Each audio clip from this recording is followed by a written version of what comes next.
Ladies and gentlemen, back. Hit that like button, subscribe. All right, next topic. What you got, baby?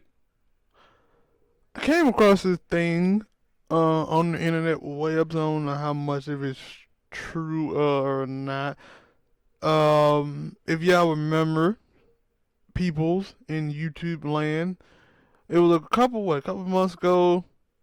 Charlamange had an interview on his own like YouTube channel, own like platform or whatnot, and he had it with Gucci Mane, and Gucci Mane had some unsavory words for old Angela Yee, and a lot of people had a problem with that. A lot of people had a problem with Charlamagne, and a lot of people were saying that.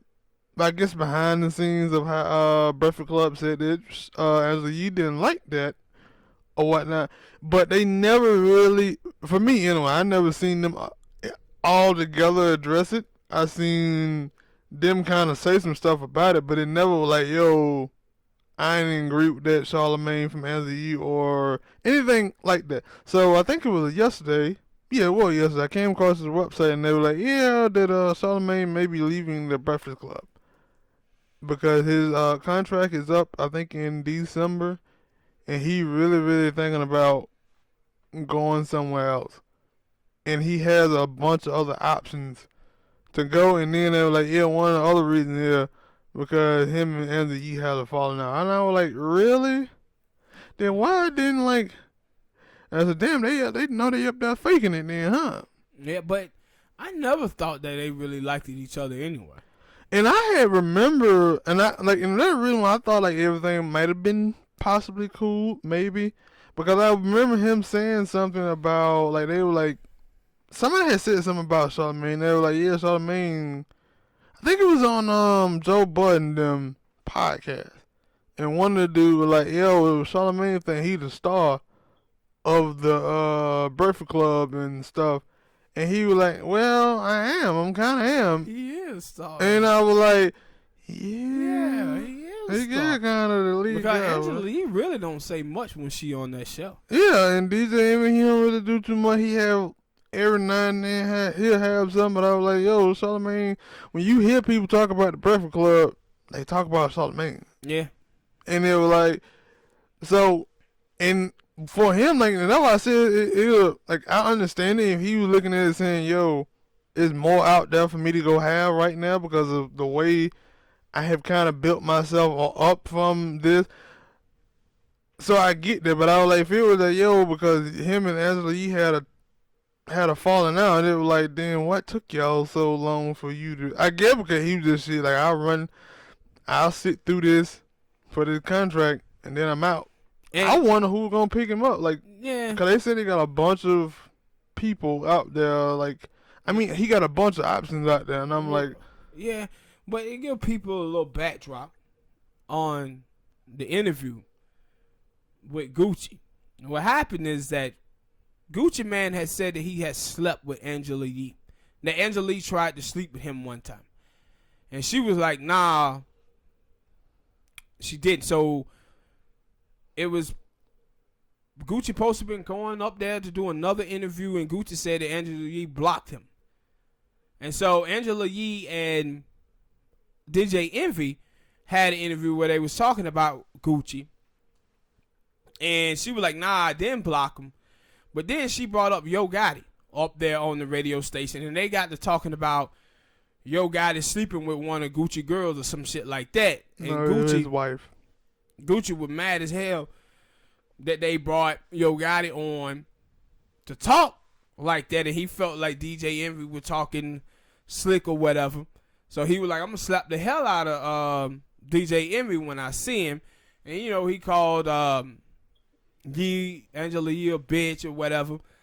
And so that's why it all got started, because people, first it had started trending on Twitter that day.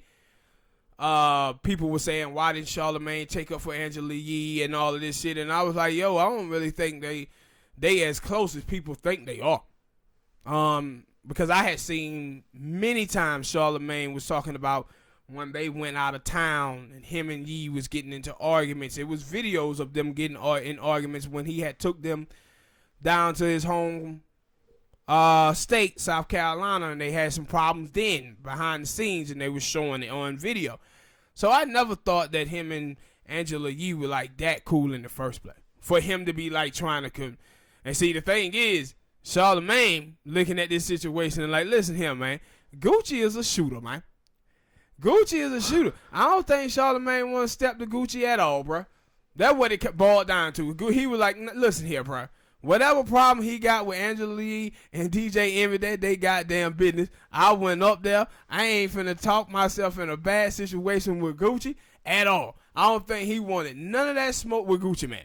And then, like, I didn't watch it fully, but it seemed like he didn't even know that it had happened. So he was like, did.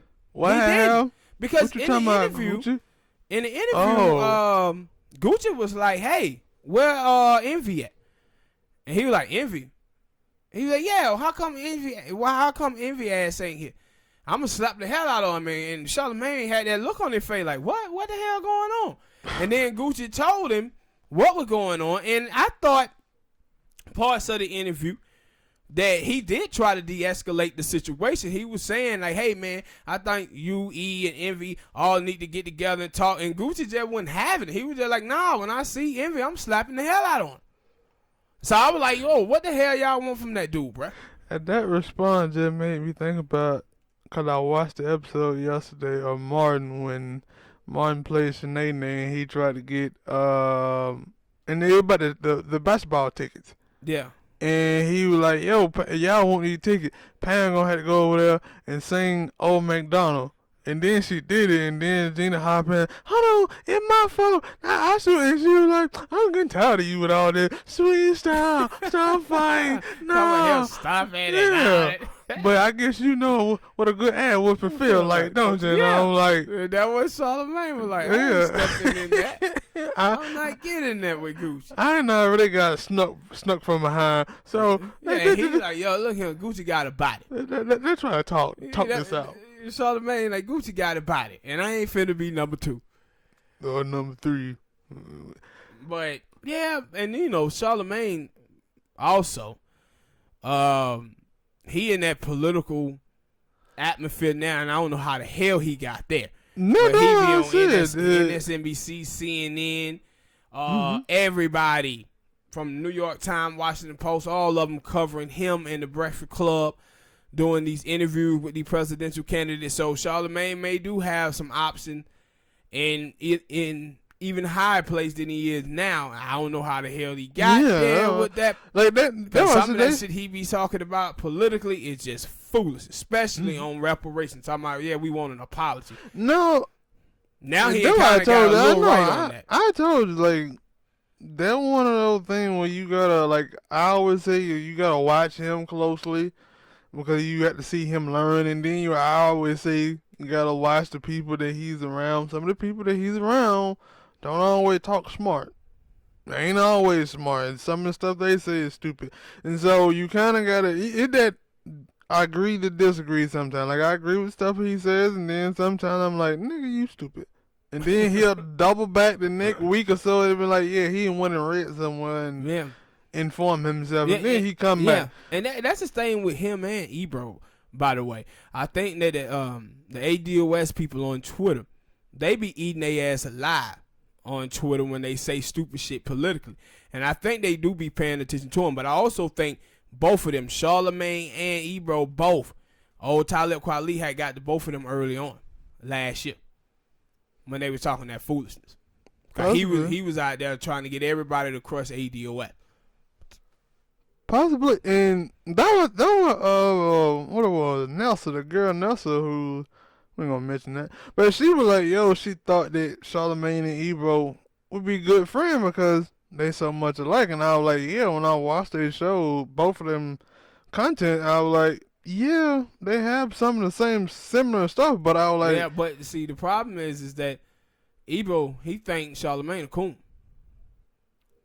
Yeah. And that's the thing with him. He like, nah, Charlamagne ass a coon.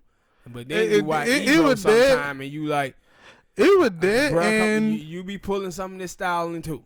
It was that, and also it goes way back to, I think it was one of them other DJs or something that had got caught with one of them transgender. Mr. C? Yeah, and Charlamagne was up there picking at that Killing dude, him, yeah. killing him, and they didn't seem to like that at all. And that was ever since, cause that, I had started watching the Breakfast Club before I started watching Hot 97 like that. And so that's where I would see that from, and I was like, ever since then, they like, yeah, they've been having beef, and they ain't never got over it. Now, Ebro, for what he said, he always tried to squash the beef, but Charlamagne was like, and because they like competitors, right? And Yeah. for listeners in New York.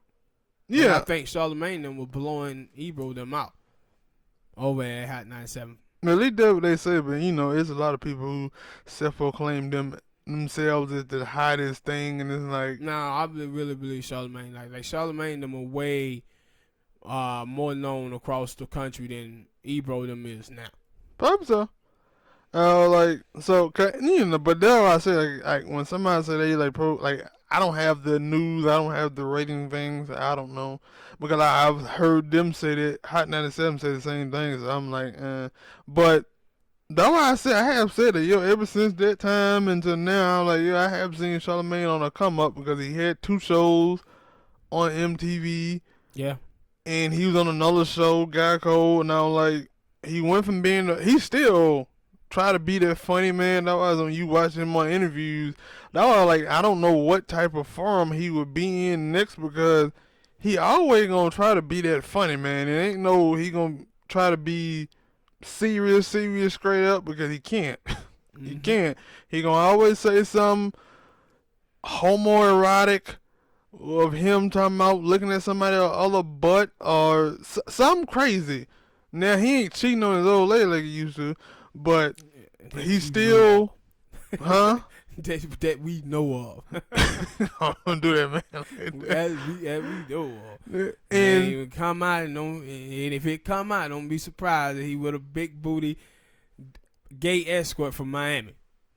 Just like Andrew Madickam, because that boy say a lot of stuff on the slide for him. Yeah, like he said, everybody on Twitter swear he gay, and I was like, you keep saying stuff that's, you went and bought the little ass thing for DJ Envy for Christmas.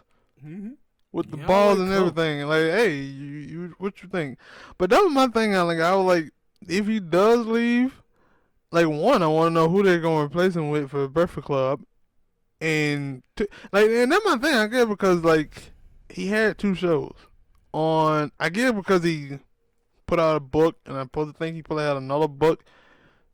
And like you said, he doing a little bit everything now. Like, but he had his show before. He had 2 shows, and both of them got canceled. So I don't know. Maybe it'd be something in another radio station. I don't know, but I'll be interested to see where he goes if he leaves the Breakfast Club. I think at the end of this year. So yeah, hit that like button, people. Subscribe to the channel. Drop a comment, share. Let us know what's your thoughts on this Charlamagne, the whole possible beef between him and Anthony. Are they friends? Is he gonna leave? Where will he go?